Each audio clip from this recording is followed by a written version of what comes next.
नमस्कार दोस्तों, रोमा की आवाज में आपका स्वागत है। आज की हमारी कहानी का नाम है एक औरत की पीड़ा। आज 70 वर्षीय वृद्ध माधवी जी दर्द से कराह रही थीं। शायद उनके कपड़े भी गंदे हो गए थे। उनका पूरा बिस्तर गीला और खराब हो चुका था। उनको समझ में नहीं आ रहा था कि करे तो क्या करें। चलने फिरने से तो लाचार थी और बार-बार बेबसी भरी नजरों से वह अपने कमरे के बाहर के दरवाजे की ओर देख रही थीं कि शायद उनकी बहू ही उनकी सहायता कर दे। लेकिन छवि को तो उनकी पड़ी ही ना थी। वह तो सोचती थी कि बुढ़िया कल मर रही हो तो आज ही मरे, मेरी बला से। और यही सोचकर वह अपने कामों में मस्त थी। उसके कानों में माधवी जी के कराहने की आवाज का कुछ भी असर नहीं पड़ रहा था। वह तो अपने काम में मस्त थी और अपनी सासू माँ के दर्द से उसे कुछ लेना देना ही नहीं था। उनका बेटा रंजीत बार बार दरवाजे की तरफ देख रहा था कि शायद उसकी पत्नी उसकी माँ की कुछ सहायता कर दे। 2-3 बार तो रंजीत बाहर होकर भी आ गया, लेकिन अभी तक मंजरी का कोई पता नहीं था। 2-3 बार फोन उठाकर फोन भी ट्राई कर लिए, पर मंजरी ने फोन तक नहीं उठाया। 1-2 बार बड़ी उम्मीद के साथ रसोई में काम करती हुई अपनी पत्नी छवि की तरफ भी देखा, पर छवि ने ध्यान तक नहीं दिया। गुस्सा भी बहुत आ रहा था उस पर कुछ कह नहीं सकता था क्योंकि छवि जवाब देना सीख चुकी थी। अचानक अंदर कमरे में से माँ माधवी जी के कराहने की आवाज आई तो अंदर कमरे में आकर देखा माँ उदास से बिस्तर पर पड़ी हुई थी। आंखों में से कुछ बूंदें आंसू की गिर चुकी थीं। बड़ी उदासी के साथ उन्होंने रंजीत की तरफ देखा, फिर उन्होंने दूसरी तरफ मुंह कर लिया। देखकर रंजीत सिर्फ इतना ही बोला, बस माँ, मंजरी अभी थोड़ी देर में आती ही होगी, आप परेशान ना हो। आखिर वापस मोबाइल उठाकर मंजरी को फोन करने लगा। इतने में मोबाइल की रिंग दरवाजे पर ही महसूस हुई। बाहर जाकर देखा तो मंजरी आ चुकी थी। उसे देखते ही रंजीत बोला, मंजरी तुम आज भी लेट आई हो, माँ कब से तुम्हारा इंतजार कर रही है। भैया जी क्या बताएं, कितनी ही कोशिश कर लो पर ट्रैफिक के कारण लेट हो ही जाती हूँ। अच्छा अच्छा ठीक है, जाओ पहले माँ के पास जाओ। मंजरी अंदर कमरे में गई और दरवाजा हल्का सा लगा दिया। इधर रंजीत अभी भी गुस्से से अपनी पत्नी छवि को घूर रहा था, पर छवि निरंतर वैसे ही काम किए जा रही थी जैसे कुछ हुआ ही ना हो। रंजीत लड़ने के मूड से रसोई में आया। इससे पहले कि वो कुछ कहता, छवि ने अपना टिफिन पैक किया और रसोई से निकलकर अपना बैग उठाया और अपने स्कूल के लिए रवाना हो गई। रंजीत को गुस्सा तो बहुत आ रहा था, पर क्या कर सकता था। आखिरकार उसने मंजरी के लिए चाय चढ़ाई और चाय का कप बाहर हॉल में रखकर मंजरी को आवाज दे दी, मंजरी अपनी चाय ले जाओ। इतने में मंजरी निकलकर बाहर आई और चाय उठाने लगे तो रंजीत ने पूछा, माँ ठीक है। उसके सवाल को सुनकर मंजरी ने रंजीत की तरफ देखा और कहा, हाँ भैया जी, माँ जी ठीक है।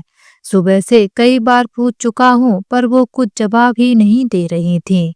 अभी भी रंजीत ने सवाल किया तो मंजरी ने जवाब दिया, वो दरअसल भैया जी उनके कपड़े गंदे हो गए थे, इसलिए परेशान हो रही थी। शायद इसीलिए वह आपको जवाब नहीं दे रही थी।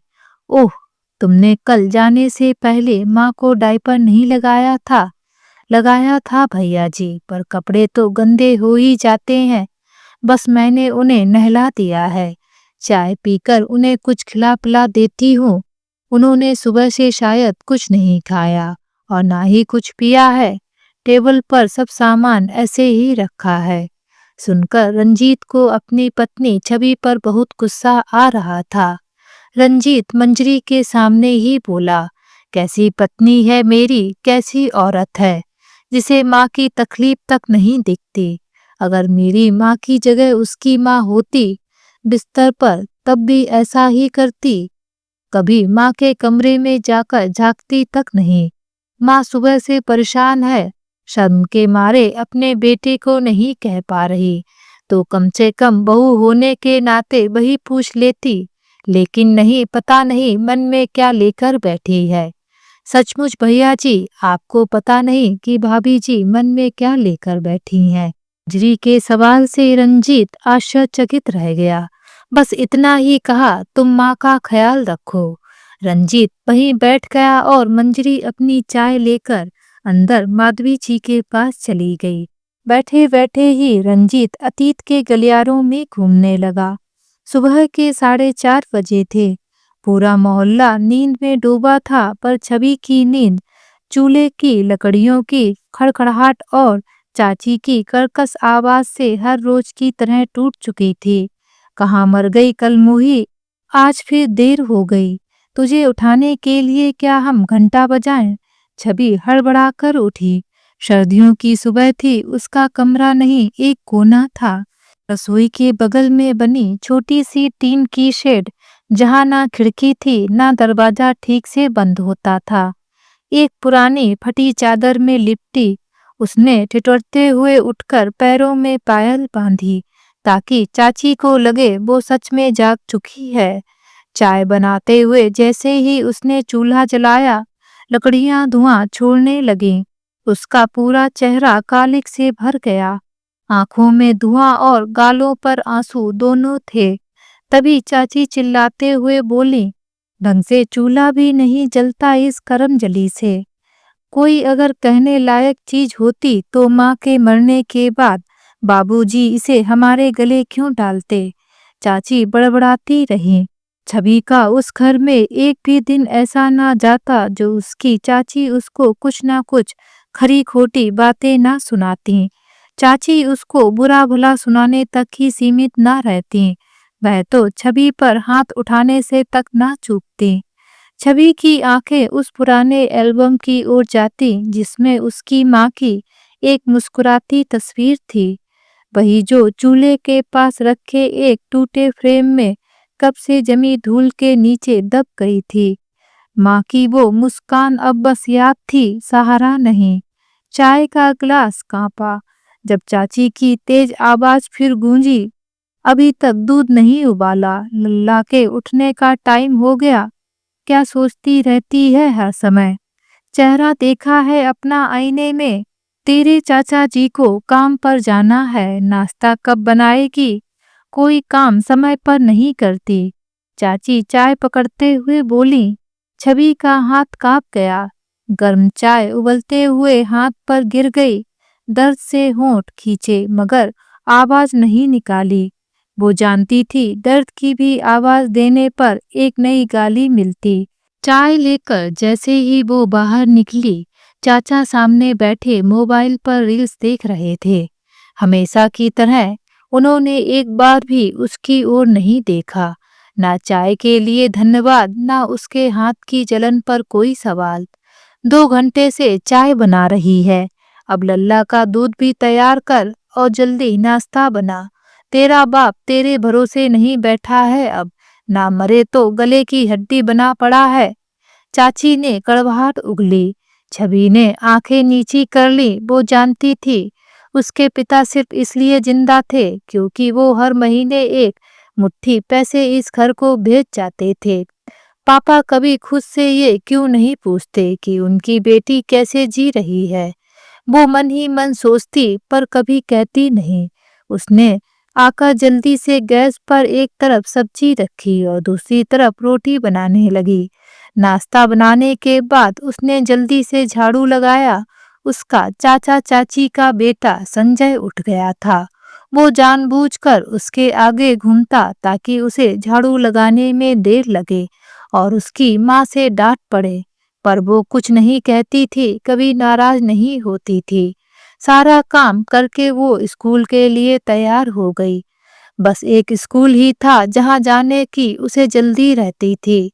रसोई में सब्जी पकती रहती और साथ ही उसका सपना भी, स्कूल टीचर बनने का सपना। जो चूल्हे की आंच में हर रोज झुलसता मगर बुझता नहीं था। जब वो स्कूल जाने के लिए तैयार हुई तो उसने सबसे पुरानी सलवार कमीज पहनी। फटी सी किनारी कुछ ठीक से टाकी हुई, पर वो ही उसकी सबसे अच्छी पोशाक थी। छवि के पापा राजस्थान के एक छोटे से शहर में रहते थे। इसके पापा ट्रक ड्राइवर थे, दूसरे राज्यों में भी सफर पर रहते थे। स्कूल में वो साल भर की फीस दे जाते थे। वो महीने में एक आध बार घर आते थे और छवि के खर्चे के तौर पर चाचा को पैसे दे जाते थे। पर उसे कभी किसी ने कुछ नहीं दिया, ना उसने मांगा। ये पढ़ने में अच्छी थी और स्कूल टीचर बनना चाहती थी। स्कूल में पूजा उसकी बेस्ट फ्रेंड थी और उसकी मम्मी इसके लिए खाने को रोज कुछ ना कुछ भेजती थी। स्कूल अच्छा लगने का कारण पूजा भी थी। वक्त बदला, ये बड़ी हो गई। उसने 12वीं के पेपर दे दिए थे, रिजल्ट आना बाकी था। एक पूजा की मम्मी ही थी जो उसे प्यार से देखती थी। उन्होंने आज भी उसके लिए टिफिन भेजा था। बेटा, मैंने आज आलू के पराठे रखे हैं, गर्म ही खाना, वो धीरे से बोली। छवि की आंखें भर आईं। पूजा की मम्मी उसके लिए माँ की तरह थी, लेकिन उसकी चाची को यह सब चुभता था। वो अकेले स्कूल ही था जहाँ वो सांस ले सकती थी। बाकी हर जगह वो बस जिंदा थी, जी नहीं रही थी। रात को जब वो वापस आती तो उसे फिर चूल्हा जलाना होता, फिर चाची के पैर दबाने होते, फिर झूठे बर्तन धोने होते और फिर अपनी टीन की शेड में सो जाना होता, जहाँ मच्छर, धुआं और आंसू उसके साथी होते। उसकी नींद से पहले की आखिरी दुआ यही होती, हे माँ, कहीं से मेरी तरफ देखो, मुझे अपने पास बुला लो या मेरे सपनों को जरा सी जगह दे दो इस जिंदगी में। छवि की आंखों में इन दिनों सपनों की नमी थी। 12वीं की परीक्षा देकर वह हर शाम छत पर बैठती, आकाश को ताकती और अपनी डायरी में लिखा करती, अब मैं भी आगे पढ़ूंगी, कोई कॉलेज मिलेगा, कोई नौकरी और शायद एक दिन अपना घर। उसे पूरा यकीन था कि उसके पापा अब की बार लौटेंगे तो उसे फॉर्म भरने के लिए पैसे जरूर देंगे। मगर नियति ने उसके लिए कोई और फैसला कर रखा था। जिस सुबह उसका जीवन हमेशा के लिए बदल गया, वो एक आम सुबह की तरह ही शुरू हुई थी। पर दोपहर होते ही चाची के फोन की घंटी बजी। पहले तो चाची ने अनसुना किया, फिर झुंझुलाकर उठाया और अचानक उनकी आंखें फैल गईं। चेहरा सख्त हो गया। क्या? कहाँ? किस हॉस्पिटल में? छवि घबरा गई। क्या हुआ चाची? किसका फोन था? चाची कुछ पल चुप रहीं, फिर बस इतना कहा, तेरे बाप का एक्सीडेंट हो गया है, चल तैयार हो, हॉस्पिटल चलते हैं। जब छवि हॉस्पिटल पहुंची, वहां मौत का सन्नाटा था।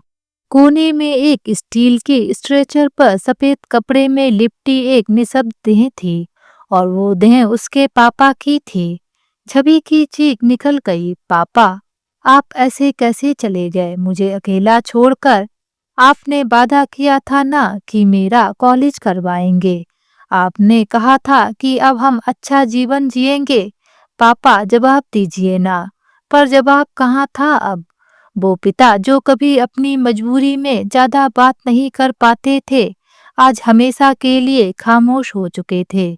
हॉस्पिटल के एक कोने में एक बूढ़ा व्यक्ति भारी कपड़ों में लिपटा अपनी गाड़ी से उतरता दिखाई दिया। छवि ने देखा कि वो आदमी पापा के डेड बॉडी के पास आया, सिर झुकाया और आंखों में कुछ आंसू बहाए। लेकिन छवि को उन आंसुओं में बनावटीपन महसूस हुआ। आप कौन हैं? छवि ने पूछा। बूढ़ा व्यक्ति धीरे से बोला, मैं रामलाल गुप्ता हूँ, उस कार का मालिक जिसकी जान बचाने में तुम्हारे पापा की जान चली गई। छवि सन्न रह गई। वह नहीं जानती थी कि उसके पापा ने किसी की जान बचाई थी। एक पल के लिए उसे गर्व हुआ, लेकिन अगले ही पल एक और सच्चाई उसके सामने आई, एक कड़वी, घिनौनी और तकलीफ दे सच्चाई। वो पापा के पास आकर रोने लगी, जबकि चाचा चाची उस बूढ़े के साथ बातें करने लगे। फिर चाचा उसके पास आए और बोले, बेटा वो तुझे बुला रहे हैं। उनकी कार को बचाते हुए भैया का एक्सीडेंट हुआ है। वो चाचा के साथ उनके पास गई। वह बूढ़ा बोला, तुम्हें क्या चाहिए? जो भी चीज तुम्हें चाहिए मैं तुम्हें दे सकता हूँ। लेकिन छवि ने उनसे कुछ भी लेने से मना कर दिया। अगले 2 दिन तक छवि गम में डूबी रही। पापा का अंतिम संस्कार हुआ। रिश्तेदार आए तो आंसू बहाकर चले गए और फिर घर में एक अजीब सी खामोशी छा गई। लेकिन इस खामोशी के बीच चाची और चाचा के चेहरे पर एक और ही हलचल थी। फुसफुसाहटें, बंद कमरे की बातें और बार बार मोबाइल पर किसी से बातचीत। छवि को कुछ भी समझ में नहीं आ रहा था। मैं अब क्या करूं? कहाँ जाऊं? कौन है मेरा? हर सवाल बिना जवाब के टकराकर लौट आता। मुश्किल से ही 2 महीने बीते होंगे और एक दिन चाची बोली, शहर में तेरे लिए नौकरी का इंतजाम हुआ है। रामलाल गुप्ता जी बहुत बड़े आदमी हैं। उन्होंने तेरे लिए होटल में रिसेप्शनिस्ट का काम निकाला है। बढ़िया सैलरी मिलेगी, कमरा भी मिलेगा। बस तुझे थोड़ा स्मार्ट बनना पड़ेगा। छवि की आंखों में हल्की चमक आई। क्या मैं सच में नौकरी कर पाऊंगी? पापा को गर्व होता मुझ पर, उसने सोचा। चाचा चाची उसे नौकरी लगवाने का कहकर शहर ले आए और शहर पहुंचने के बाद गाड़ी एक आलीशान होटल के सामने रुकी। छवि को थोड़ा अजीब सा लगा क्योंकि होटल के बाहर कोई स्वागत नहीं, कोई मैनेजर नहीं। बस एक होटल में से उसे एक बूढ़े आदमी को सौंपते हुए बोले, लीजिए अब ये आपकी है। आप जो भी कहेंगे ये करेगी। चाचा ने उसकी ओर देखा और धीमे स्वर में कहा, अब ये आपकी है। छवि के कानों ने जैसे सुनने से इनकार कर दिया। क्या? उसने कांपते स्वर में पूछा। रामलाल गुप्ता जी वहीं खड़े थे। उनकी आंखों में अब कोई बनावटी आंसू नहीं था। अब वहां सिर्फ किसी चीज का लालच था। वो इंसान जिसके लिए उसके पापा ने जान दी, आज उसी की बेटी को खरीद चुका था। छवि ने पीछे देखा। चाचा चाची वापस मुड़ चुके थे। कोई विदाई नहीं, कोई आशीर्वाद नहीं, बस सौदा पूरा हो चुका था। फिर छवि से बोले, बेटा तुम्हें इनके घर नौकरी करनी है। अब यही तुम्हारे सब कुछ है। जैसा कहे वैसा करना। चाची ने उनसे चेक लेकर अपनी पर्स में रख लिया। छवि बोली, ना चाचा ना, ऐसा मत करो। चाचा आप ऐसा क्यों कर रहे हो? मुझे इनके साथ नहीं जाना। मैं सारा काम करूंगी। चाची मैं आपका हर कहना मानूंगी। मुझे अपने साथ ले चलो। छवि चाची का हाथ पकड़कर रो पड़ी। लेकिन चाची उसे कार में ढकेल उससे हाथ छुड़ाकर चलने को हुई। छवि भागी होटल के दरवाजे से बाहर। वो सड़क पर दौड़ी, रोती रही, लेकिन पीछे से गुप्ता के आदमी उसे पकड़ लाए। छवि की आंखें सूज चुकी थीं, पर आंसू अब भी रुकने का नाम नहीं ले रहे थे। चाची, चाचा मत करो ऐसा। मैं आपकी बेटी जैसी हूँ, मुझे बेचो मत, मुझे जाने दो। उसने चाची के पैर पकड़ लिए थे, मगर चाची ने झटक कर कहा, बहुत बोलती है तू। कुछ दिन में तेरी जुबान अपने आप बंद हो जाएगी। उसका पल्लू हवा में लहराया और छवि का आखिरी सहारा भी छिन गया। गुप्ता की कार का दरवाजा खुला और छवि को जबरन उसमें ढकेल दिया गया। गुप्ता ने मुस्कुराकर कहा, मैंने इसकी कीमत चुका दी है। अब ये मेरी जिम्मेदारी है और ये बात हमेशा याद रखना। वह बूढ़ा उसके चाचा चाची से बोला, देखिए मैंने इसकी पूरी कीमत दे दी है, इसलिए आइंदा मुझे अपनी शक्ल ना दिखाना। कहकर वो कार की पैसेंजर सीट पर आकर बैठ गए और ड्राइवर को कार चलाने को कहा। छवि जोर जोर से चिल्ला रही थी, चाचा चाची चुप हो जाओ, चिल्लाने का कोई फायदा नहीं है। जिन्हें तुम इतना रो रो कर बुला रही हो वो तुम्हें हमको बेच गए हैं। मैंने खुद उन्हें चेक दिया है। उन्होंने खुद माना है कि अब उन्हें तुमसे कुछ लेना देना नहीं है।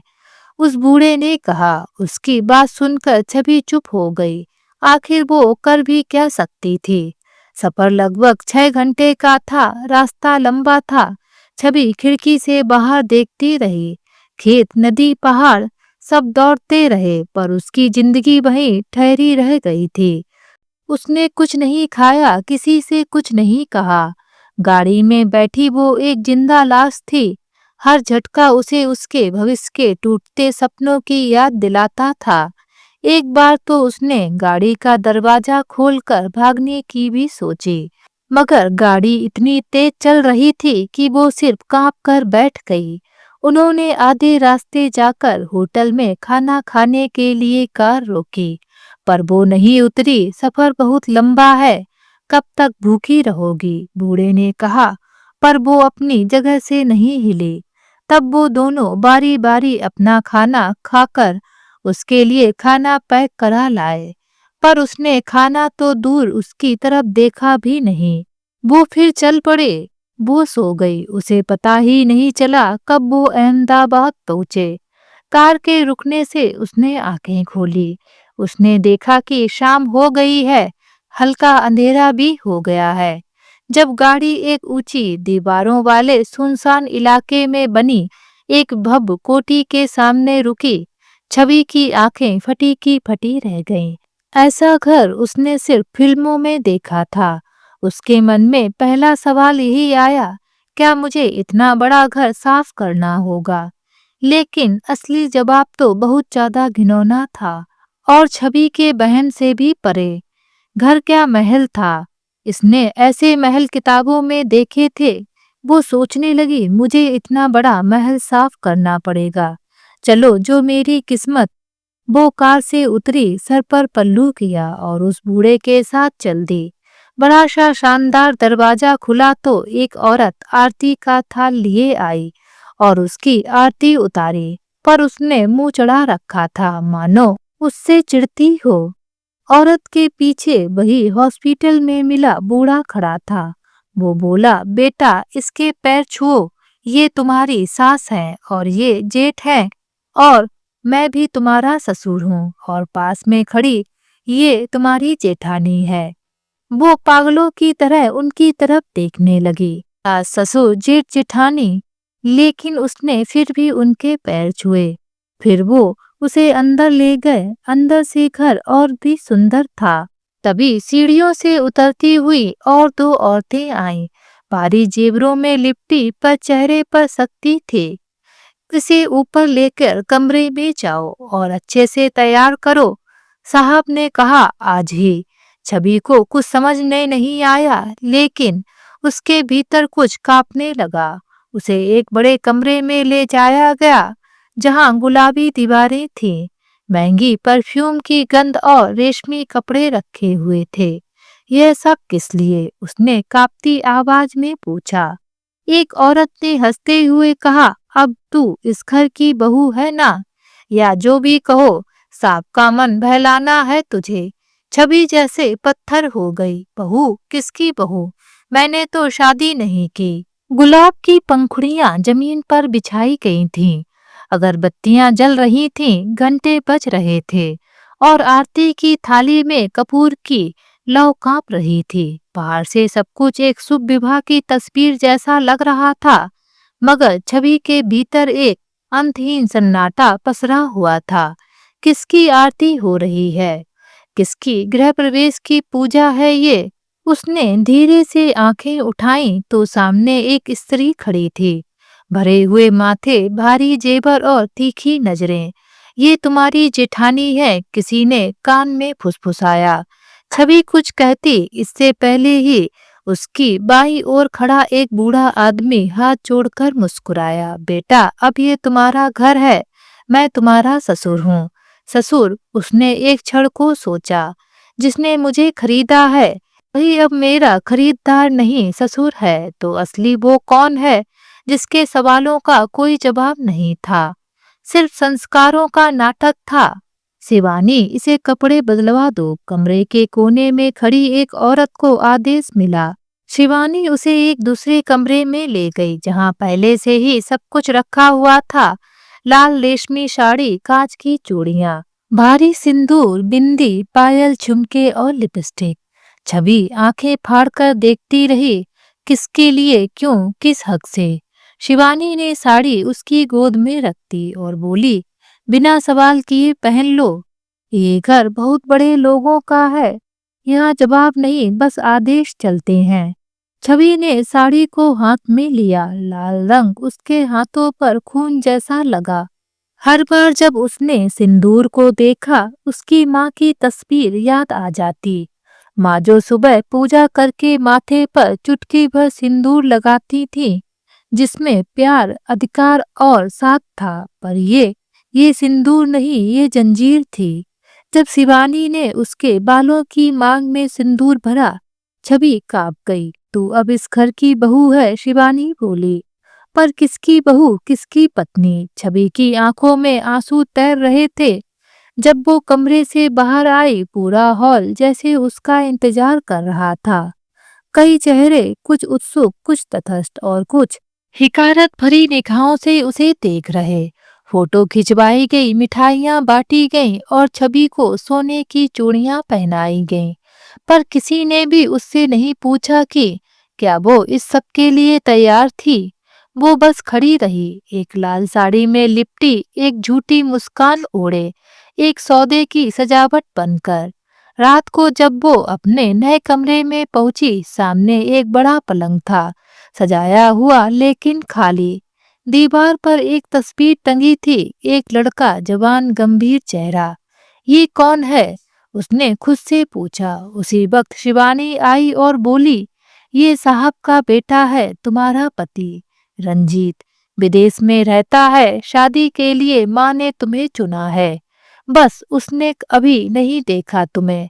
छवि चौंक गई। तो मैं उस आदमी की बीवी हूँ जो मुझे जानता भी नहीं। हाँ, और तुम्हें जानने की जरूरत भी नहीं। तुम्हारा काम सिर्फ चुप रहना है। छवि के भीतर कुछ टूट गया था। उसने सिंदूर को उंगलियों से मिटाने की कोशिश की, मगर वो लकीर जैसे खून बनकर जम चुकी थी। मेरी शादी नहीं हुई, मैंने कोई वचन नहीं लिया। ये रिश्ता किस कानून से है? पर वहां कोई न्याय नहीं था, कोई दलील नहीं थी। उस रात छवि जमीन पर बैठी रही, साड़ी में लिपटी हुई, आंखों से आंसू बहते रहे। और उसने धीरे धीरे खुद से एक वादा किया, एक दिन मैं इस झूठ को तोड़ूंगी, एक दिन मैं इस लाल साड़ी को लौटा दूंगी, पूरे सम्मान के साथ। लेकिन आज नहीं, क्योंकि आज मैं अकेली हूँ। वो रात कितनी भारी, कितनी लंबी और कितनी बेरहम थी। जिस पल से छवि को उस सजे हुए कमरे की दहलीज पर लाया गया, वो जान गई थी यह कोई सपना नहीं, यह एक धीमी मौत की शुरुआत है। कमरा जैसे किसी फिल्म का सेट था। सुगंधित मोमबत्तियां, फूलों की सेज, महंगे पर्दे और एक तकिया जिस पर सुहागन कढ़ा हुआ था। पर उस कमरे में सबसे भारी चीज थी उसका डर। छवि चुपचाप कोने में बैठ गई। साड़ी अब बोझ लगने लगी थी। कांच की चूड़ियां कलाई में चुभ रही थीं और सिंदूर की रेखा एक जलती हुई लकीर जैसी महसूस हो रही थी। अचानक दरवाजा खुला। वही बूढ़ा आदमी अंदर आया, यानी रामलाल जी अंदर आए। वही जिसने उसे खरीदा था, वही अब खुद को उसका ससुर कहता था। उसके चेहरे पर छलिया मुस्कान थी और हाथ में शराब का गिलास। आज से तुम मेरे बेटे की हो पूरी तरह से। जब रामलाल गुप्ता कमरे में आए तो एक शेर की तरह कमरे के हर कोने को अपनी नजर से मसल रहे थे। छवि दीवार में चिपकी खड़ी थी। वो रोना चाहती थी, मगर गले से आवाज ही नहीं निकल रही थी। गुप्ता जी पास आए और बोले, आज से वह सब तुम्हें करना होगा मेरे बेटे के लिए जो एक पत्नी करती है। पत्नी नहीं तो क्या हुआ, मेरी पसंद तो है और मैंने तुझे खरीदा है। याद रखना, यह एहसान नहीं है, सौदा है। उन्होंने धीरे से कहा और दरवाजा बंद कर दिया। छवि ने घबराकर पीछे हटना चाहा। उसकी सांसें तेज हो गईं, दिल जैसे किसी हथौड़े से पीटा जा रहा हो। नहीं, प्लीज मत करिए ऐसा, उसने कांपती आवाज में कहा। हमने तुम्हें खरीदा है, अब तुम्हारी ना का कोई मतलब नहीं। वो जैसे ही छवि की ओर और कुछ कहने के लिए बढ़े, छवि ने एक झटके से पास की मेज से दिया उठाकर आगे कर दिया। एक भी कदम आगे बढ़ाया तो खुद को जला दूंगी। एक पल को सन्नाटा छा गया। फिर उसने क्रोध में गिलास फेंका। ये नाटक ज्यादा दिन नहीं चलेगा। तुझे मेरे बेटे की पत्नी बनकर ही रहना होगा, याद रखना।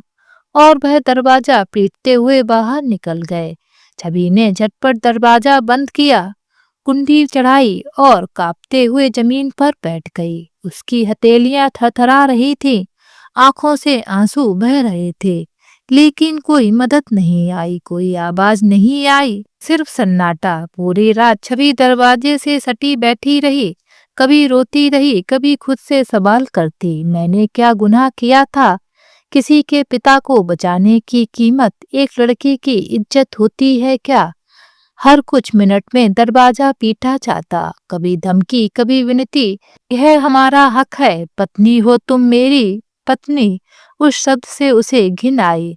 अब की बार दरवाजा रंजीत पीट रहा था। वह बोल रहा था, दरवाजा खोलो वरना सही नहीं होगा। कहने को तो अभी लोग बोल रहे थे कि वह विदेश में है, लेकिन सच तो यह था कि रंजीत एक मानसिक बीमारी से गुजर रहा था और वह अपनी सौतेली माँ माधवी जी के पूरे बस में था। यह बात समाज में चारों तरफ फैली थी कि रंजीत एक मानसिक रोगी है, इसलिए उसकी शादी नहीं हो रही थी। तभी रामलाल गुप्ता जी ने सोचा, क्यों ना हम छवि को खरीद कर अपने बेटे रंजीत की शादी उससे करा दें। रंजीत पूरी रात कमरे के बाहर इंतजार करता रहा कि कब छवि दरवाजा खोले और वह अंदर जाए, लेकिन छवि ने दरवाजा नहीं खोला। वह भी अकेली कमरे में बैठी रही और अपने भाग्य को कोसती रही। उस रात पहली बार छवि ने अपनी माँ के नाम रखी डायरी के पन्ने फाड़ दिए। माँ, आपने मुझे क्यों जन्म दिया? अगर मेरी किस्मत यही थी तो क्यों नहीं आप मुझे अपने साथ ले गईं? क्यों? सुबह की पहली किरण कमरे में आई तो छवि अब भी जमीन पर ही थी। आँख सूज चुकी थी, होंठ सूख चुके थे और मन बिल्कुल खोखला लग रहा था। वो धीरे से उठी, साड़ी को ठीक किया, आईने में देखा और खुद को पहचानने से इनकार कर दिया। वो अब छवि नहीं थी, वो एक खाली खोल बन चुकी थी, जिसका शरीर तो जिंदा था, लेकिन आत्मा शायद रात के ही किसी पहर मर चुके थे। जब वो दरवाजा खोलकर बाहर निकली, घर के नौकर और महिलाएं उसे देख रहे थे। किसी की निगाहों में सहानुभूति नहीं थी, सिर्फ ताज्जुब था कि वो अब भी बची कैसे है। रंजीत की भाभी वहीं खड़ी थीं। बोली, बहू बन गई हो, अब ज्यादा नखरे मत दिखाना, ये घर तुम्हारा है, निभाना पड़ेगा। छवि ने उसकी तरफ देखा, एकदम बेजान पत्थर जैसी निगाहों से। उसने खुद से कुछ नहीं कहा उस दिन, पर अंदर कहीं एक आवाज गूंज रही थी, मैं अब कुछ नहीं हूँ, लेकिन यह भी नहीं रहूंगी। मैं एक दिन उठूंगी और सब कुछ बदल दूंगी। सुबह की शुरुआत अब छवि के लिए किसी सुनहरी किरण से नहीं, बल्कि एक जोरदार आवाज से होती। वही लड़की उठ गई हो या अभी तक रानी बनी हो। उस रोज उसे सबसे पहले रसोई में भेजा जाता। गैस का चूल्हा नहीं था, लकड़ी जलानी पड़ती थी। धुएं से उसकी आंखें जलती, पर आंसू कोई देखता ही नहीं था, क्योंकि अब उसके आंसू दिखते नहीं थे, बर्दाश्त समझे जाते थे। रसोई में सबके लिए चाय बनती, पर छवि के लिए नहीं। वो दिन भर काम करती रहती, झाड़ू, पोछा, बर्तन, कपड़े, खाना, सबके कपड़ों की इस्त्री, यहाँ तक कि ननद के पालतू कुत्ते का भी टिफिन वही तैयार करती। वो लड़की, इसे बोलो झाड़ू उठाए, नीचे से धोना, ऊपर से नहीं। किसी ने कभी उसका नाम नहीं लिया। छवि अब सिर्फ उसकी याद में था। उस नाम से उसे अब कोई नहीं बुलाता था। घर के लोग, सबके चेहरे अलग थे, पर भावनाएं एक सी थीं, क्रूरता, घृणा और वासना। नंद जो खुद सजे धजे घूमती, उससे कहती, मेरे लिए मेरा ब्लाउज हाथ से धोना, मशीन खराब कर देगी कपड़ा। दिन भर की मेहनत के बाद जब छवि की पीठ झुकने लगती, तब रात शुरू होती। एक नई यातना, एक नया आदेश, तुम्हारा पति बुला रहे हैं तुम्हें।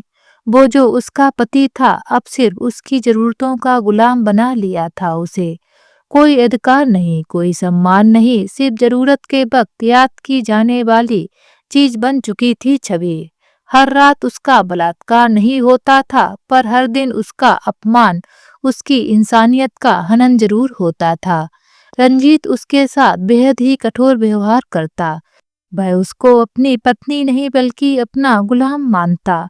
वो रात जब बिना छुए चली जाती तो उसे एक अजीब सी राहत मिलती, लेकिन साथ ही एक डर भी, शायद अगली बार और बदतर होगा। शरीर के जख्म भर भी जाएं, पर आत्मा का घाव, वो तो हर सुबह एक नए नुकीले शब्द से, एक नई आंखों की नजर से फिर से हरा हुआ हो जाता। एक दिन जब छवि थक कर सीढ़ियों पर बैठी थी, एक नौकरानी उसके पास आई और फुसफुसाई, तुम्हारा नाम क्या है? छवि कुछ पल चुप रही, फिर कहा था, छवि, अब तो मैं सिर्फ वो लड़की हूँ। लेकिन उस दिन उसके भीतर कुछ हल्का सा हिला। शायद कुछ बाकी था, शायद कुछ अब भी जिंदा था। क्या वो अब लिखना शुरू करेगी? क्या वो अपने दर्द को शब्दों में उतारेगी, या फिर कोई और जख्म उसकी आत्मा को जगा देगा? अब छवि वो नहीं रही थी जो स्कूल में पूजा के साथ हंसती थी। अब वो उस जेल की कैदी थी जिसकी आजादी की कोई उम्मीद नहीं थी। ना कोई फोन, ना चिट्ठी, ना बाहर की दुनिया से कोई नाता। हर रात वो चुपचाप चांद को देखती। शायद माँ वहाँ कहीं होंगी जो उसकी पीड़ा को समझे। एक दिन वो घर की छत पर बैठी थी, तभी किसी नौकर ने कहा, तुम्हें पता है, हमारे चाचा चाची हर महीने यहाँ से मोटा पैसा लेते हैं। उन्होंने तो कहा था कि तुम अनाथ हो और गलियों में मिली थी। उस दिन पहली बार छवि के अंदर कुछ चला, कोई भावना, कोई तूफान। छवि को उस हवेली में आए कुछ समय ही बीता था, लेकिन वहां का हर कोना अब उसके लिए किसी कैद खाने से कम नहीं था। रामलाल गुप्ता उस घर के मालिक और छवि के ससुर ने उसे रंजीत की पत्नी के रूप में सबके सामने रखा था, लेकिन उस रिश्ते की बुनियाद झूठ, लालच और धोखे पर टिकी थी।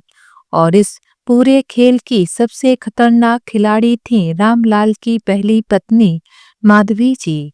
माधवी जी को जब ये खबर मिली कि उनके पति रामलाल गुप्ता ने छवि नाम की एक अनजानी, गरीब और कम पढ़ी लिखी लड़की को उनके मानसिक रूप से बीमार बेटे रंजीत की पत्नी बना दिया है, तो उनके अंदर कुछ चटक गया। उनका गुस्सा आकाश चीर रहा था, लेकिन चेहरे पर वो वही सौम्य मुस्कान ओढ़े रही जिसकी आड़ में वे सालों से जहर बो रही थीं। रंजीत, जिसे अपनी माँ ने खुद मानसिक रोगी बना दिया था। रंजीत की माँ रामलाल जी की दूसरी पत्नी का देहांत तभी हो गया था जब रंजीत सिर्फ 2 साल का था, क्योंकि रामलाल जी ने तो 2 शादियां की थीं और वह अपनी छोटी पत्नी से बहुत प्यार करते थे। छोटी पत्नी के देहांत के बाद रामलाल जी रंजीत को अपनी पहली पत्नी माधवी जी के पास ले आए, पर माधवी जी कभी उसे स्वीकार नहीं कर पाई। उनका डर सिर्फ एक था, विरासत। उन्होंने धीरे धीरे रंजीत को अपनी ममता के जाल में बांधा, लेकिन उस ममता में वो मिठास नहीं थी जो माँ की गोद में होती है। वो तो ऐसा जहर था जो सालों से असर करता रहा। बचपन से ही रंजीत को ऐसी दवाइयाँ दी जाती जिन्हें वो टॉनिक कहती थीं। वो दवाइयाँ उसके दिमाग की नसों में धीरे धीरे आग बनकर फैलती रहीं और रंजीत एक खौफनाक, हिंसक, भ्रमित नौजवान बन गया। छवि को जैसे ही ये बताया गया कि रंजीत उसका पति है, वो लड़का अजीब सा था। अचानक हंसने लगता, फिर एकदम गुस्से से चीखने लगता। उसकी आंखें लाल और आवाज डरी हुई होती, जैसे किसी और दुनिया में रहता हो। पहली ही रात जब रंजीत को बताया गया कि अब ये तुम्हारी बीवी है, तो वो छवि के पास आकर बस एक ही बात बार बार कहता रहा, तो उसकी नहीं है, तू मेरी है। मुझे माँ ने बताया है, तू सिर्फ मेरी है। छवि को उसके स्पर्श से घिन आती, लेकिन वो खुद को बचाने के लिए भाग नहीं सकती थी। कभी कभी रंजीत उसे जबरदस्ती खींचता, कभी उसे अपने कमरे में बंद कर देता और कहता, माँ कहती है तू मुझे छोड़ देगी, मैं तुझे कहीं नहीं जाने दूंगा। माधवी जी जानती थी कि रंजीत उनके नियंत्रण में है। वे खुद उसे भड़काती, तुझे तवज्जो नहीं देती, तेरे सामने सिर नहीं झुकाती, तेरी आंखों में आंखें डालती है, यही है बीबी, सबक सिखा दे। रंजीत माँ की हर बात पत्थर की लकीर समझता। वो छवि को कभी पत्थर मारता, कभी बाल पकड़कर घसीटता। एक दिन तो उसने छवि को सीढ़ियों से नीचे ढकेल दिया। छवि की कमर में महीनों तक दर्द रहा, लेकिन अस्पताल नहीं ले जाया गया। बस घर की एक नौकरानी ने हल्दी का लेप लगा दिया और कहा, बीबी जी को गुस्सा आ जाएगा, चुप रहो। हर रात जब रंजीत की मानसिक स्थिति बिगड़ती तो उसे छवि के पास भेज दिया जाता। रामलाल जी इन सब से अनजान थे। उन्हें लगता था कि उनका बेटा अब स्थिर हो रहा है और बहू उसकी देखभाल कर रही है, लेकिन अंदर एक अलग ही नरक जल रहा था। छवि का शरीर अब चुपचाप सब सहता था, लेकिन उसकी आत्मा हर दिन टूटती जाती थी। उसे अब रंजीत से डर नहीं लगता था, उसे डर लगता था उस मुस्कुराहट से तो माधवी जी के चेहरे पर खिलती थी, जो माधवी जी के चेहरे पर खिलती थी जब छवि को चीखते हुए देखा जाता। उस रात जब रंजीत ने उसे फिर से जमीन पर गिरा दिया और कमरे का दरवाजा बाहर से बंद कर दिया गया, छवि चुपचाप उठी। उसके चेहरे पर आंसू नहीं थे, सिर्फ एक लंबी खामोशी थी। वो उठी, आईने में खुद को देखा। चेहरा सूजा हुआ था, ओंठ पर खून था, पर आंखों में एक नई आग थी। माँ जहाँ कहीं भी होंगी देख रही होंगी, अब मैं चुप नहीं रहूंगी। वो जान गई थी ये सिर्फ एक पति की हिंसा नहीं थी, ये एक औरत का षड्यंत्र था जिसने एक मासूम को इस्तेमाल किया, एक मानसिक रोगी को शिकार बनाया और एक बेटी को बलि का बकरा बना दिया। जब छवि उसकी दुल्हन बनकर उस घर में आई थी, क्यों माधवी जी ने उससे कभी सीधे मुंह बात नहीं की थी? वो हमेशा अपनी सास वाली टेक में रहती थी। उन्हें लगता था कहीं उनके बेटे को छवि छीन ना ले। बस यही डर उनके व्यवहार में झलकता था। हर बात में मीन मेख निकालना, उसमें 10 कमियां गिनाना, यही उनकी आदत बन गई थी। और इस आदत का सबसे ज्यादा फायदा उठाया था वैष्णवी ने। उसे तो मानो मजा आता था अपनी माँ को भाभी के खिलाफ भड़काने में। रंजीत अपनी माँ के बहुत करीब था, इसलिए वो भी उन्हीं पर ज्यादा विश्वास करता और जब भी कोई बात होती तो भी छवि को 2 बातें सुना ही देता। एक दिन वैष्णवी को कॉलेज अपनी नीली यूनिफॉर्म में जाना था, पर उसने यूनिफॉर्म निकालकर छवि को देना ही भूल गई। यूनिफॉर्म गंदी ही पड़ी रह गई। अगले दिन जब वो तैयार होने लगी तो गंदा यूनिफॉर्म देखकर उसने चिल्लाना शुरू कर दिया, भाभी आपको बोला था ना यूनिफॉर्म धो देना, अब देखो क्या हाल है इसका। वैसे तो घर में काम करने के लिए काफी नौकर थे, लेकिन छवि को परेशान करने के लिए सभी लोग उसी से काम करवाते थे। माधवी जी ने आवाज सुनी तो आ गई और बिना कुछ पूछे सीधे छवि पर बरस पड़ी। तो दिन भर करती क्या है, 2 कपड़े भी नहीं धो सकती? छवि ने संयम से कहा, माँ जी मैंने तो कभी ड्रेस देखी ही नहीं, वैष्णवी ने मुझे दिया ही नहीं तो मैं धोती कैसे? बस यही बात माधवी जी को चुभ गई। उन्होंने रंजीत के सामने रोना धोना शुरू कर दिया। यही सम्मान रह गया मेरी बहू के मन में मेरे लिए, अब तो मुझे जवाब देने लगी है, कल को घर से भी निकाल देगी, यही सिला मिलेगा मुझे मेरी परवरिश का। और रंजीत वो तो गुस्से में अंधा हो गया। आओ देखा ना ताओ सीधे एक थप्पड़ छवि के गाल पर चढ़ दिया।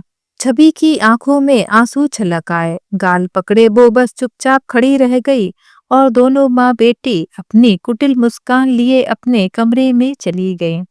छवि अंदर तक टूट चुकी थी, छोड़कर सब कुछ जाना चाहती थी, लेकिन उसे पता था वह ऐसा नहीं कर सकते। माधवी जी को जब ये पता चला कि छवि के मैके वाले साथ नहीं देने वाले, उनके तानों की धार और तेज हो गई। वक्त बीत रहा था, छवि माँ बनने वाली थी। 7वां महीना चल रहा था। एक दिन बहुत बारिश हो रही थी। रंजीत, माधवी जी और वैष्णवी तीनों ही घर पर थे। माधवी जी ने छवि से कहा, एक कप कॉफी बना ला। छवि उठकर कॉफी बना ही रही थी कि तभी अपने कमरे से दौड़ते हुए वैष्णवी निकली और छवि से टकरा गई। कॉफी का कप नीचे गिर पड़ा। वैष्णवी को कोई चोट नहीं लगी थी, लेकिन उसने तुरंत नाटक शुरू कर दिया। हाय, मुझे जला दिया भाभी ने। हाय, क्या दिन देखने बाकी रह गए थे। माधवी जी और रंजीत भागकर आए, बिना कुछ पूछे, बिना कुछ समझे। माधवी जी ने छवि के गाल पर एक जोरदार थप्पड़ रसीद कर दिया। थप्पड़ इतनी जोर से मारा गया था कि छवि अपने आप को बैलेंस नहीं कर पाई और डाइनिंग टेबल से पेट के बल टकरा गई। पेट पर गहरी चोट लगी और वो दर्द से झटपटाने लगी। रंजीत को समझ नहीं पाया। फिर अचानक उसे होश आया और वो छवि को लेकर हॉस्पिटल भागा। डॉक्टर ने कहा मिसकैरेज हो गया है। लेकिन माधवी जी मन ही मन खुश हो रही थीं, क्योंकि कहीं ना कहीं वह तो यह सब चाहती ही थी। एक सप्ताह हॉस्पिटल में रहने के बाद छवि घर आई, पर डॉक्टर ने उसे सख्त बेड रेस्ट की सलाह दी थी। माधवी जी ने साफ कह दिया, हमसे इसकी देखभाल नहीं होगी। इसे इसके चाचा चाची के घर छोड़ा, पर रामलाल जी ऐसा नहीं करना चाहते थे। उन्हें डर था कि अगर लोग जान गए कि सास बहू के झगड़े की वजह से ऐसा हुआ है तो बदनामी होगी। इसलिए उन्होंने एक नर्स रखवाई, मंजरी। 20 दिन की देखभाल के लिए मंजरी आई और वो छवि का एकमात्र सहारा बन गई। पर मंजरी ने इन कुछ दिनों में सब कुछ देख लिया था, माँ बेटी दोनों का असली चेहरा। छवि के लिए खाना, वो तो मंजरी के आने तक भूखी प्यासी रहती। वॉशरूम भी खुद से दीवार का सहारा लेकर जाती थी छवि। एक आवाज तक नहीं सुनाई देती थी इन दोनों के कानों में। उन्होंने नौकरों को भी मना करके रखा था छवि की सहायता के लिए। धीरे धीरे छवि ठीक हो गई। फिर वक्त बीता, वैष्णवी की शादी हो गई और वो ससुराल चली गई। 4 साल बीत गए। छवि दोबारा माँ नहीं बन सकी। वो चुप रही। माधवी जी अपनी हरकतों से बाज नहीं आई। उस दिन छवि बस यूं ही ऊपर की तरफ जा रही थी। किताब ढूंढने का बहाना था, दिल में बेचैनी। हवेली की सीढ़ियां वैसी ही थीं, लंबी, चमकदार, लेकिन ठंडी और वीरान। तभी उसने देखा माधवी जी अपने कमरे के बाहर बालकनी पर फोन पर बात कर रही थीं। उनकी आवाज धीमी थी, लेकिन सब जहर की तरह थे। छवि चुपचाप सांस रोके पर्दे के पीछे खड़ी हो गई। मैं तो बिल्कुल नहीं चाहती कि रंजीत का घर बसे। मेरे पति के आगे मेरी नहीं चलती, नहीं तो उस छवि को मैं कब की निकाल चुकी होती। मैं तो उसे रोज वो दवा देती हूँ जिससे वो मानसिक रूप से असंतुलित ही रहे, वरना किसी दिन सब कुछ मेरे हाथ से निकल जाएगा। छवि के कानों में जैसे बम फट गया हो। उसकी आंखें फटी की फटी रह गईं। जिसे आज तक मानसिक रोगी समझती रही, वो दरअसल एक सुनियोजित साजिश थी। एक माँ द्वारा अपने सौतेले बेटे को जानबूझकर पागल बनाकर रखने की साजिश, ताकि उसकी पत्नी की जिंदगी नरक बनी रहे, कि कोई दावा ना कर सके, ना जायदाद पर, ना सम्मान पर। छवि का दिल कांप गया, लेकिन अगले ही पल उसकी आंखों में एक नई चमक आ गई, पहली बार बदले की। उस रात छवि ने खुद से वादा किया, अब आंसू नहीं बहाऊंगी, अब आवाज बनूंगी। लेकिन उसके पास ना कोई दोस्त था, ना ही सहारा। उसने एक छोटी सी डायरी चिपकर लिखनी शुरू की, हर दिन की घटनाएं, समय, तारीख और नाम। वो अब एक जासूस बन गई थी अपने ही जीवन की। छवि ने रंजीत की दवाइयों का पैकेट देखा। हर दिन माधवी जी खुद उसे एक गिलास दूध में गोलियां डालकर देती थी और नौकरों को सख्त मना था कि वे उसमें कुछ ना छुएं। एक दिन जब माधवी जी पूजा में थीं, छवि ने रंजीत के कमरे से वो दवा की शीशी चुपचाप उठाई और किताबों के बीच छिपा दी। फिर हवेली में पुराने काम करने वाले एक बुजुर्ग नौकर से पूछा, काका ये दवा रंजीत भैया को कब से दी जा रही है? काका ने डरते हुए कहा, बहू जी ये तो तब से जब रंजीत बाबू स्कूल जाते थे। कभी दिमाग गर्म हो जाता था उनका तो मैडम ने कहा दवा देनी है, लेकिन आज तक सुधरे नहीं। छवि को शक यकीन में बदल गया। कुछ दिन बाद रामलाल जी बाहर गए हुए थे। छवि ने बड़ी चालाकी से रंजीत की दवाइयों की एक शीशी डॉक्टर के पास जांच के लिए भेज दी, पुराने नौकर का सहारा लेकर। यह दवा लंबे समय तक लेने से मानसिक भ्रम, गुस्सा, आक्रोश और भावनात्मक अस्थिरता पैदा कर सकती है। यह केवल कुछ विशेष मानसिक रोगियों के लिए सीमित समय के लिए होती है, परंतु दैनिक रूप से देने से व्यक्ति पर स्थायी प्रभाव हो सकता है। छवि ने ये रिपोर्ट संभाल कर अपने पल्लू में छिपा ली। ये उसकी ढाल बन सकती थी। अब सबसे बड़ा दांव खेलना था उसी बातचीत की रिकॉर्डिंग जो उस दिन उसने सुनी थी। एक दिन उसने नौकरानी से माधवी जी के फोन का मॉडल और पैटर्न लॉक पूछ लिया, क्योंकि वह नौकरानी माधवी जी के सबसे ज्यादा करीब थी। बहाना बनाया, रंजीत भैया को गाना सुनवाना है। फिर छवि ने एक पुराना मोबाइल उठाया जिसमें रिकॉर्डिंग होती थी। एक दिन जब माधवी जी की छत पर फोन पर किसी से बात कर रही थी, छवि पर्दे के पीछे से वो बातचीत रिकॉर्ड कर रही थी। उसमें साफ शब्द थे, मैं चाहती हूँ रंजीत कभी ठीक ना हो। वो अगर नॉर्मल हो गया तो सारी प्रॉपर्टी छिन जाएगी, और वो छवि, उसे मैं ऐसे नहीं छोड़ने वाली। अब छवि के पास 3 चीजें थीं: डॉक्टर की रिपोर्ट, फोन की रिकॉर्डिंग, रोज की डायरी, तारीखों और घटनाओं से भरी। उस रात जब हवेली में सब सो चुके थे, छवि छत पर बैठी थी। चांद के नीचे खामोशी में एक योजना बुन रही थी। वह जानती थी कि केवल सच जान लेना काफी नहीं। अब वक्त था कुछ बदलने का, लेकिन बिना शोर के। अगर मैं सीधे विरोध करूंगी तो सब मुझे ही पागल साबित कर देंगे, लेकिन अगर मैं धीरे धीरे रंजीत को वापस उसकी असलियत में ले आऊं तो शायद सब बदल सकता है। छवि ने एक बहाना बनाकर रामू काका को गांव के बाहर डॉक्टर सतीश चौधरी के पास भेजा। वही डॉक्टर जिन्होंने दवाओं की असलियत बताई थी।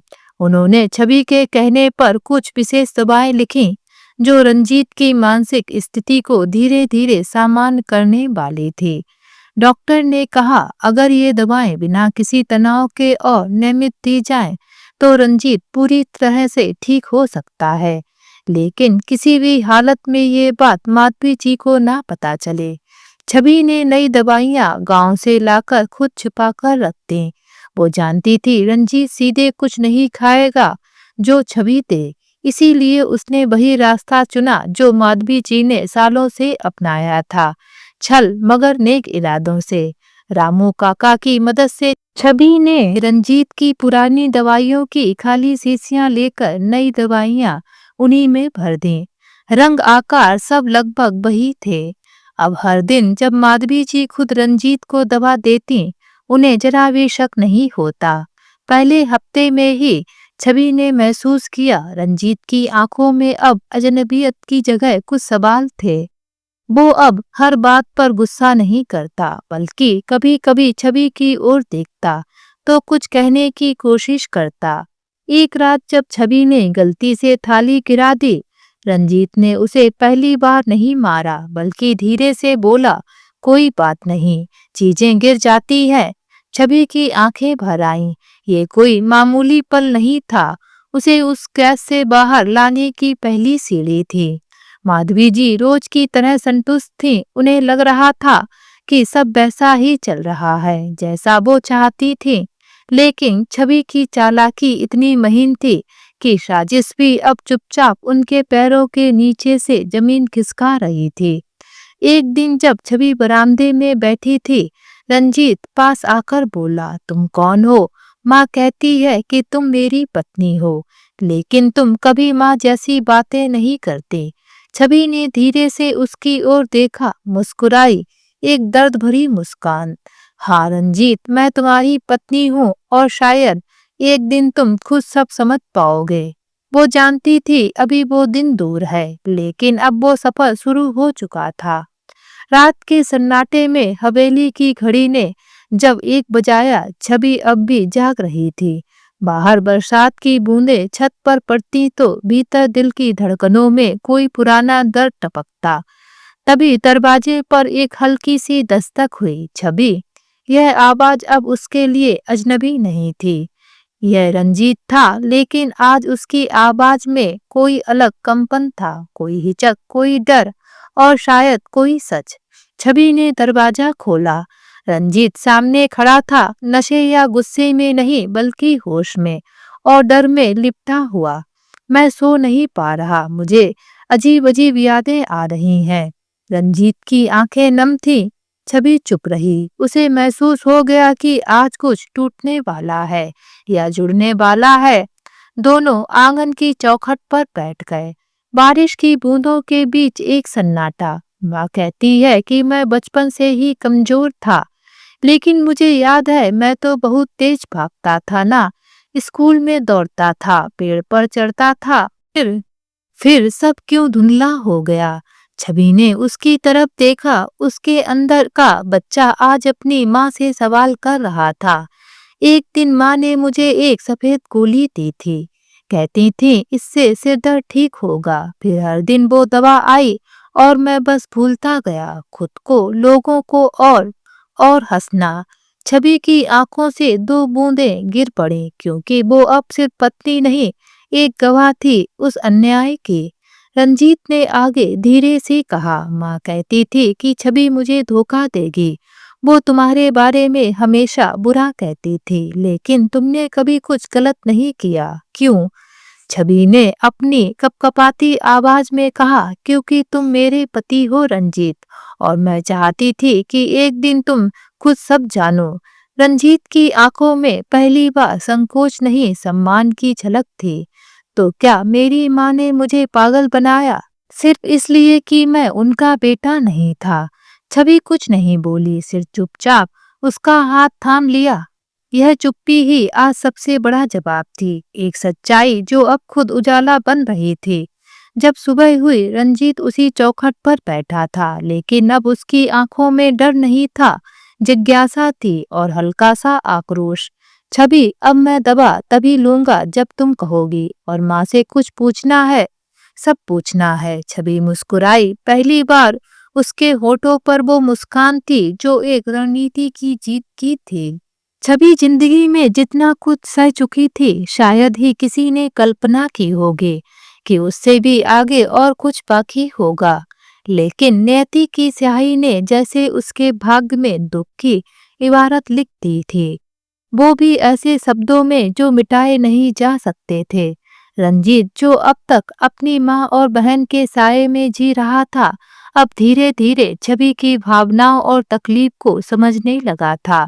जब से माधवी जी को बिस्तर ने जकड़ा था, तभी से घर का माहौल एकदम सन्नाटे में डूब गया था। छवि अब किसी से कुछ नहीं कहती थी, ना कोई शिकायत, ना कोई उम्मीद। बस एक ठंडी सी तटस्थता उसके चेहरे पर जमी रहती थी। रंजीत के व्यवहार में आए बदलाव को देखकर छवि ने सोचा कि अब समय आ गया है कि माधवी जी के कर्मों को सबके सामने लाया जाए। लेकिन तभी एक दिन एक भूचाल सी खबर आई। माधवी जी के सगे बेटे और बहू ने रंजीत और छवि के नाम की सारी संपत्ति हड़प ली थी। इतना ही नहीं, वे अब अपनी माँ माधवी जी को भी अपने पास रखने को तैयार नहीं थे। हम क्यों रखे इन्हें, अब तो इनका बेटा यही है, वही देखे अपनी माँ को, साफ शब्दों में कह दिया गया था। माधवी जी को जब यह बात पता चली कि उनके सगे बेटे बहू उनको ही नहीं रखना चाहते और उन्होंने सारी जायदाद अपने नाम कर ली है, तो उनको एक धक्का सा लगा। वह उस समय सड़क पर कार चला रही थी और अपना आपा खो बैठी, जिससे उनका भयंकर एक्सीडेंट हो गया। जब यह खबर रामलाल गुप्ता जी को मिली तो उनके पैरों के नीचे जमीन खिसक गई। क्या मेरा अपना बेटा, जिसे मैंने उंगली पकड़कर चलना सिखाया, वो मेरी पत्नी को और मेरे छोटे बेटे को घर से निकाल रहा है? रामलाल जी का सीना कसने लगा और अगले ही पल वो जमीन पर गिर पड़े। दिल का दौरा पड़ा और वो इस दुनिया से विदा हो गए। घर में कोहराम मच गया, पर सबसे अजीब बात यह थी कि उनके अंतिम संस्कार में वह सगा बेटा और बहू सिर्फ औपचारिकता निभाने आए। रंजीत तो टूट चुका था, पिता की मौत, माँ की हालत और घर से निकल जाने की जिल्लत। छवि ने चुपचाप सब कुछ समेटा और अपने रंजीत का हाथ थामकर उस घर से बाहर आ गई जहां उसने कभी अपना सपना देखा था। अब उनके पास कुछ नहीं था, बस एक छोटी सी दुकान थी जिसे रामलाल जी ने रंजीत के नाम करवाया था। यही अब उनकी पूरी दुनिया बन चुकी थी। छवि ने इस कठिन घड़ी में हार नहीं मानी। वो जानती थी कि अब उसे रोना नहीं, लड़ना है, वक्त से भी और तकदीर से भी। छोटे बच्चों को ट्यूशन पढ़ाना शुरू कर दिया। दिन के वक्त वो बच्चों को पढ़ाती और शाम होते ही दुकान पर रंजीत का हाथ बटाती। दोनों ने अपनी दुनिया को फिर से खड़ा करने की ठान ली थी। रंजीत की जिंदगी अब एक नई पटरी पर चल रही थी। एक छोटी सी दुकान, छवि की ट्यूशन क्लास और उनकी छोटी सी दुनिया। लेकिन कुछ यादें, कुछ सवाल ऐसे होते हैं जो लाख कोशिशों के बाद भी पीछा नहीं छोड़ते।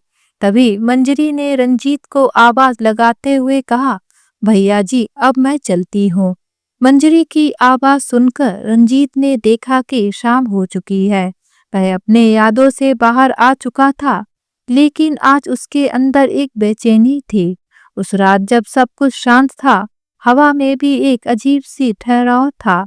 छवि चुपचाप कमरे में बैठी रजिस्टर में बच्चों के नाम लिख रही थी कि तभी रंजीत ने एक गहरी सांस ली और धीरे से बोला, अगर अगर तुम्हारी माँ आज इस हालत में होती छवि, क्या तब तुम भी यूं ही खामोश रह पाती?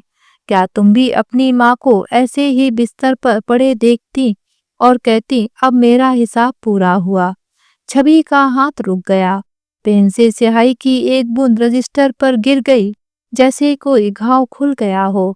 मैं पूछ रहा हूँ छवि, रंजीत अब आवाज ऊंचा करने लगा था, क्या तब भी तुम यही करती? क्या तुम इतनी बेरहम बन जाती?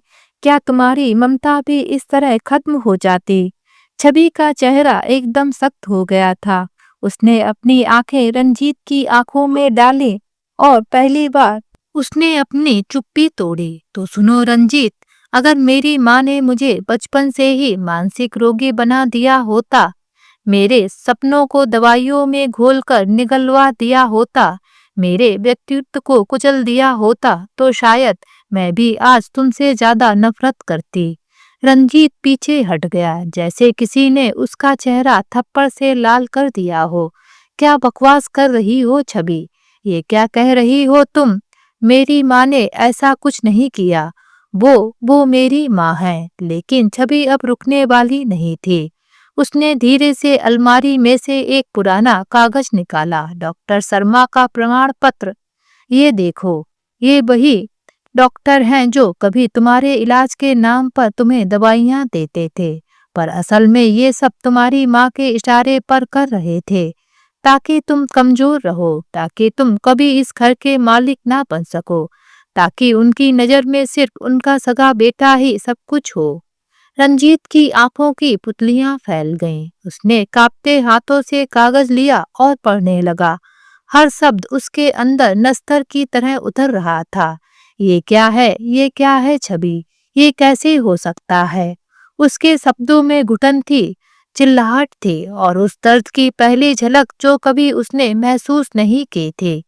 छवि अब उसके पास आई, उसके कांपते कंधों को थामते हुए बोली, मैंने यह सब तब जाना जब मैंने तुम्हारी दवाइयों को बदलवाया था। वो जो तुम बरसों से लेते आए थे, वो तुम्हें ठीक नहीं कर रही थी बल्कि बिगाड़ रही थी।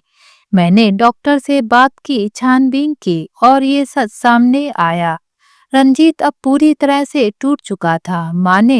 मेरी माँ ने मेरे ही बचपन को छीन लिया, मुझे पागल बना दिया ताकि मैं उनके लायक ना बन सकूं, ताकि उनकी सारी दौलत सिर्फ सगे बेटे को मिल जाए। हाँ रंजीत, और उसी बेटे ने आज उन्हें बिस्तर पर छोड़ दिया है ताकि वो जान सके कि कैसे होती है बेबसी की सजा। रंजीत अब जमीन पर बैठ गया। उसके हाथ सिर पर थे, आंखों से आंसू टपक रहे थे। मैंने तुझ पर कितना शक किया छवि, तेरी नजरों में खुद को देख नहीं पाया कभी, पर आज मैं खुद को भी नहीं देख पा रहा। छवि अब उसके पास बैठी और धीरे से उसका माथा अपनी गोद में रख लिया। अब सब जान लिया ना, अब अपने घावों को पहचान लिया ना, अब चलो मिलकर खुद को फिर से बनाते हैं, क्योंकि अब वक्त आ गया है कि हम अपने ही अतीत की राख से एक नई शुरुआत करें। उस रात रंजीत सोया नहीं, वो बस अपने भूतकाल से लड़ता रहा और छवि वो रात भर उसके पास बैठी रही, जैसे किसी टूटे हुए इंसान की आत्मा को फिर से जोड़ा जा रहा हो।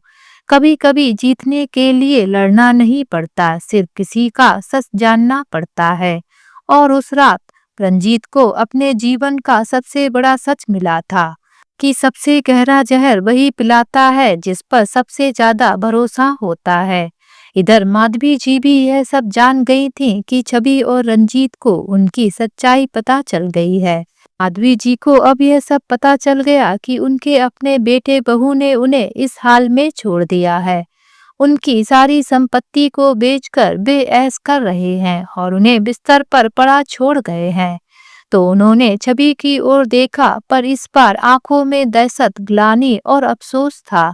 छवि, मैंने तुम्हारे साथ कितना अन्याय किया, पर तूने तो कभी कुछ कहा ही नहीं। पर अब छवि के चेहरे पर ना दया थी ना माफी, बस एक ठंडी सी दृढ़ता थी। हर थप्पड़ की कीमत होती है माँ जी, और अब आपकी सेवा की कीमत मैं चुका चुकी हूँ। छवि अब उनकी सेवा नहीं करती थी, लेकिन इंसानियत के नाते खाना बनाकर रख देती थी। नरसी उनका सारा ध्यान रखती थी। वैष्णवी से कहा गया, पर उसने भी आने से साफ मना कर दिया। छवि अब हर दिन अपने आत्मसम्मान के साथ जीती थी। उसकी चुप्पी अब उसकी सबसे बड़ी आवाज थी। और रंजीत, अब वो हर दिन छवि की आंखों में खुद को देखने की कोशिश करता था, पर खुद से नजर नहीं मिला पाता था। लेकिन छवि उसको हमेशा एक मजबूत सहारा देती। माधवी जी अब बिस्तर पर लेटी हुई एक एक दिन काट रही थीं। कभी छवि की सास थी, पर अब उन्हीं के सामने एक अपराधिनी की तरह लेटी थी, क्योंकि उन्होंने अपने जीवन की सबसे बड़ी गलती वही की थी जिसे अब ना वक्त माफ करता था ना किस्मत। वक्त बदल चुका था, अब सजा का वक्त था। छवि की चुप्पी, उसकी हिम्मत और उसका आत्मसम्मान, सब कुछ अब उसके सिर पर ताज था। और माधवी जी, उनके गालों पर बहती आंसुओं की लकीरें अब उनकी अपनी कहानी सुना रही थीं। कैसे हर अत्याचार की कीमत एक दिन चुकानी ही पड़ती है, और कैसे कोई छवि कभी ना कभी अपनी पहचान बनाकर दुनिया को चौंका देती है। तो दोस्तों, आज की ये कहानी आप सभी लोगों को कैसी लगी, नीचे कमेंट बॉक्स में लिखकर हमें जरूर बताएं। अगर ये कहानी आप सभी लोगों को अच्छी लगे तो प्लीज इस वीडियो को लाइक और शेयर जरूर करें, और मेरे चैनल को सब्सक्राइब करना ना भूलें। तो फिर मिलते हैं एक नई कहानी के साथ। बाय।